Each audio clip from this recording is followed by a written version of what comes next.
You're listening to Too Much on Her Plate, the podcast for smart, busy women who are tired of running on the hamster wheel and are ready to create freedom from overeating and emotional eating. I'm your host, clinical psychologist, author, and a smart, busy woman too, Dr. Melissa McCreary.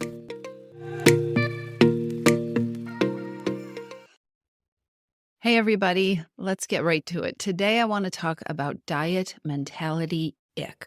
I couldn't think of a better label for it, just the ick that is diet mentality. I think I have a little bit of a rant that I need to do. So, a little bit of backstory. It might surprise you to know that I do not spend very much time around women who are talking about their weight and talking about weight loss, at least not in the way that you might imagine.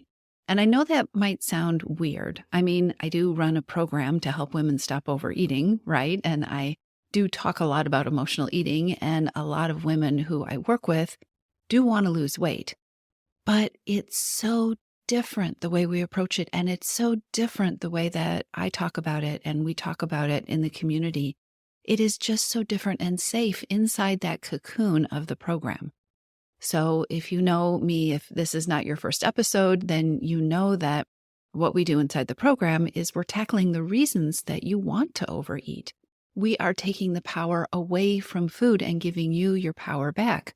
Members inside the program are figuring out the way of eating that works for them and the way of eating that helps them meet their goals and that doesn't feel icky or controlling or depriving. And I forget sometimes that I am surrounded by this approach. So even though I record this podcast every week and I coach Inside Your Missing Piece, which is the program I was just talking about, and work with private clients specifically around these issues of overeating and emotional eating and weight, I don't often encounter straight up diet talk and diet approaches, at least diet talk and diet approaches that are aimed at me, or I'm not often in conversations with diet talk and diet approaches where people assume that I am drinking that same Kool-Aid and I feel the same way that they do. And when I do find myself in those situations, it just feels so awful. For me, when that happens, it is a reminder of what a toxic stew that stuff is. And also how much we are, so many people, me less these days, but how many women are swimming in this toxic stew of diet talk and diet mentality and what you should do and what you shouldn't do. And if I'm honest, it is also a reminder of the differences in how my brain works now and the different thoughts and the beliefs that I have about food and weight and about taking care of my body and how other or different they are from that mainstream approach that I get to avoid most of the time. And I'm so glad I do because it feels icky. And I know it's out there. I teach about it. I talk about it all the time, but I don't feel it, except for every once in a while. Every once in a while, I have a weird experience. In my day-to-day life, I have friends and people who surround me who like to eat, and I think have pretty healthy relationships with food. We have foodie couple friends, right? Friends that are other couples who really like food and like cooking.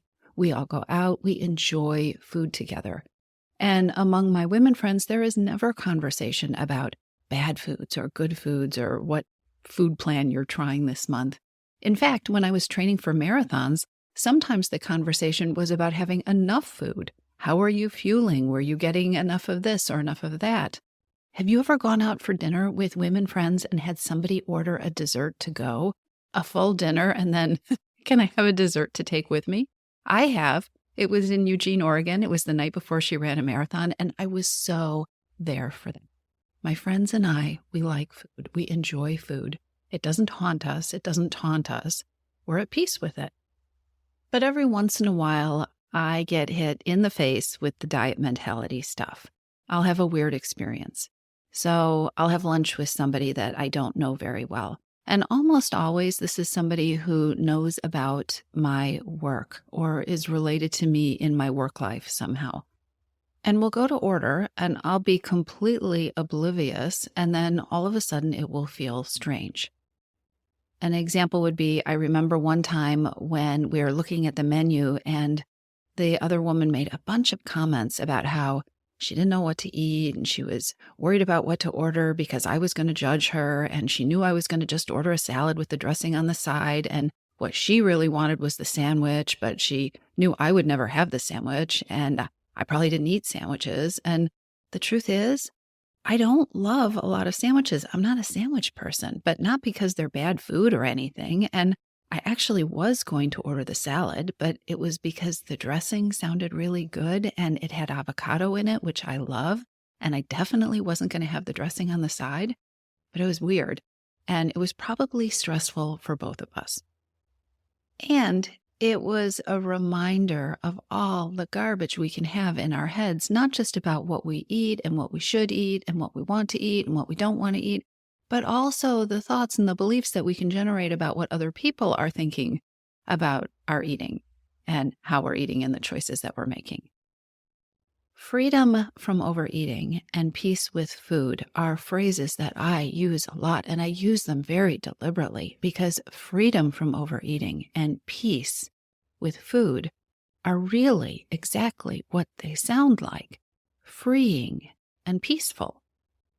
When you take the complicated puzzle that is food and eating and you put those pieces into place in your life in the way that fits, it feels calm and it feels relaxing.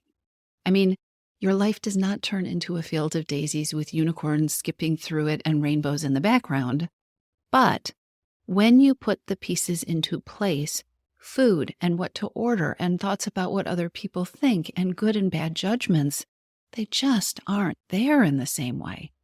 And when I have these experiences of seeing them there, when I'm surprised by them, when I don't see them coming, I am really reminded of how stressful these things are. It feels exhausting, and it feels really sad to me. Recently, I was a guest in an online group that included a lot of wellness professionals and weight loss professionals and was focused around the topic of weight loss. Somebody in the group, a member of the group, posted something like, "I really need support." That's how it started. "I really need support. I've gained 8 pounds since the holidays." And the first replies to this post were from other members of the community. They were supportive. They were, "Me too. I hear you. You're telling my story," right? And then the experts started piling on with posts like, "Have you looked at your food balance? Have you looked at your hormones? What are you eating? Are you getting enough fiber? How much protein are you eating? I bet you're getting too many carbs." And also a post that said, "What exactly have you tried to lose weight?" You all, this poor woman vulnerably posted. She shared that she wanted support, not a how-to pylon of random untargeted advice. And let us be clear. I think it is so important. Support and advice are two very different things. Her post said, "I really need support." As I stumbled on this thread and I read through it, and I didn't know any of the participants. I didn't know any of the experts. I didn't know any of the members of the group. I could feel my stress level going up. I could feel my shoulders getting tense. Have you looked at your food balance? Have you looked at your hormones? What are you eating? Are you getting enough fiber? I bet you're not getting enough carbs.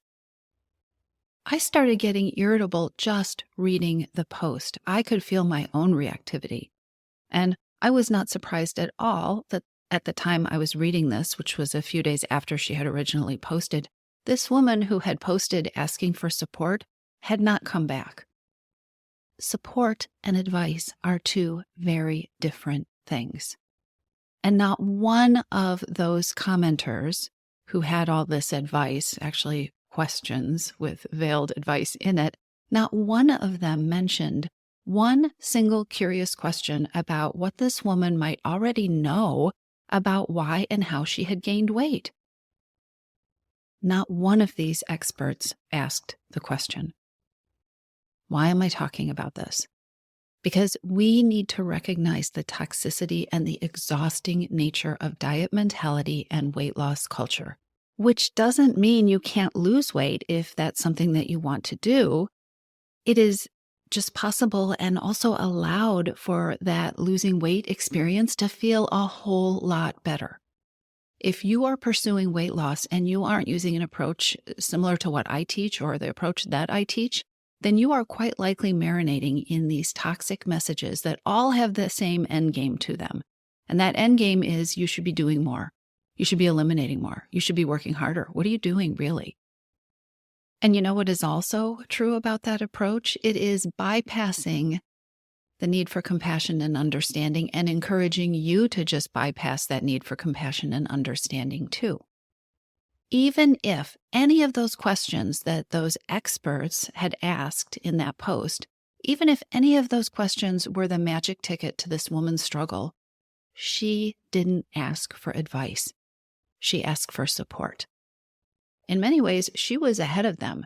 She was quite possibly asking for someone to hold space for how she was feeling. I need support. That was more of a magic ticket. That was more of a door to her creating freedom from overeating than any of those questions that followed. She knows herself. She said, I need support. What have you done? Can you do more? Are you working hard enough? Those are almost certainly questions that this poor woman's brain has been berating her with as she's gained the weight, as she's been eating in the ways that she didn't want to. That's why she posted. Compassion is a seriously missing ingredient in most smart, high-achieving women's approaches to weight loss. And this is really important. Compassion is also, it's the secret sauce that can unstick a lot of overeating struggles. Here's something you might not know. If you are mindless eating, if mindless eating is an issue for you, or you tend to eat on autopilot and zone out, or if you know that you do a lot of eating to numb yourself, there's a very good chance that the hidden hunger for compassion might actually be your primary hidden hunger. And if you don't know what your hidden hungers are or what your primary hidden hunger is, I really want you to go take my free hidden hungers quiz to find that out, because I don't know of another quick tool that is going to help you get started on fixing this. The hidden hunger for compassion is huge. You can't create freedom from overeating without resourcing, without accessing your own compassion. And you can be working with the most talented expert in the world, but if they are not connecting with and respecting and listening to your own inner wisdom, you're also going to have an uphill battle in creating the kind of results that you want. I have been doing this work for a very long time. I know a lot about what works and what doesn't, and about what questions to ask. And I also know that there is not one route forward that works for everyone. And you hold more inner wisdom about yourself in your pinky finger than any so-called expert ever will. That's the truth. You might need help reconnecting to it. You may need help trusting yourself again, and you will most definitely need compassion and curiosity and support in growing that within yourself. And when you say you need support, you need someone who will take the time and make the effort to understand what helpful support will feel like for you. You've been asking yourself a lot of questions. You probably don't need more questions about what you did or didn't do, or what you've tried or what you could do more of. When you ask for support, you deserve support. You deserve it. We all deserve it. We all deserve so much more than this diet mentality stew. And that's all I want to say about this. Thanks for listening. I'll talk to you soon.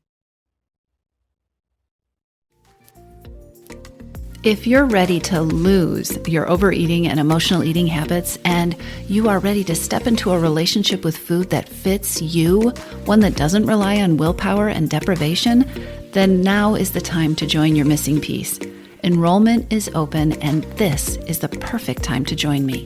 Go to toomuchonherplate.com/freedom, or just click on the link in the show notes. Your Missing Piece is the program where I show you step by step how to create freedom from overeating with a unique combination of psychologist-designed, personalized work with me, coaching, and smart strategy. You'll learn how to reclaim your power, ditch the diets, and create results that are built to last. Check it all out at toomuchonherplate.com/freedom, and I'll see you inside.